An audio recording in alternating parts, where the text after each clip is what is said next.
Doubt को लेकर आपको एग्जाम में बिल्कुल भी नहीं जाना है, क्योंकि अक्सर स्टूडेंट गलती करते हैं, सोच लेते हैं कि जो हमारा डाउट बना हुआ है जरूरी नहीं कि यही हमारे एग्जाम में पूछा जाएगा।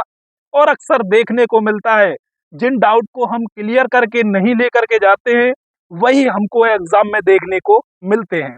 काफी ऐसे भाई होंगे जिन्होंने इसको देखा भी होगा और बिल्कुल अपने नजदीकी से महसूस भी किया होगा। तो इसलिए मेरे भाई आपको एग्जाम में बैठने से पहले इन सब की तैयारी कर लेनी चाहिए। जो आपका एग्जामिनर आपसे पूछने वाला है, जो आपका डाउट है, रेलवे की जीके को याद करके जरूर जाना, क्योंकि आरपीएफ में जो आपका नंबर जो आपको फाइनल सिलेक्शन दिलाती है वह आपकी जीके रहती है। स्टैटिक जीके जो आपके क्वेश्चन जो आपको याद है, केवल कंफ्यूज है, उन क्वेश्चनों को अच्छे से तैयार करके जाइएगा और ऐसी क्लास लीजिएगा जो आपको जल्दी से जल्दी, जो 1 घंटे में लगभग आपको 150, 500, 1000 क्वेश्चन करा रहे हैं, उन क्लासों को जरूर लीजिएगा, क्योंकि यह समय जो है आपका रिवाइज करने का है, ना कि आपको एक बेहतर तरीके से पढ़ने का, स्टेप वाइज स्टेप पढ़ने का।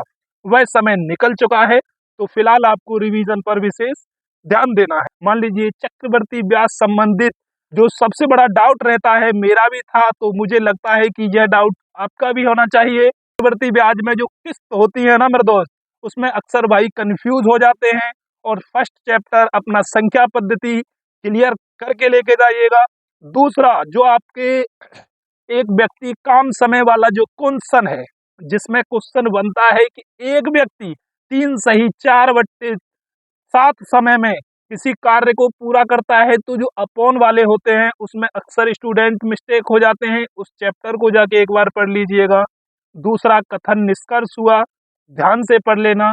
तीसरी, लास्ट समय में हमको अपनी केवल इस पर तैयारी पर ध्यान देना चाहिए कि हमने अब तक जो भी पढ़ा, चाहे वो है जीएस रहा हो, चाहे मैथ रहा हो, चाहे आपकी रीजनिंग रही हो, उन क्वेश्चनों को, उन चैप्टरों को पढ़ना है जिनमें हमारा एक डाउट चल रहा है।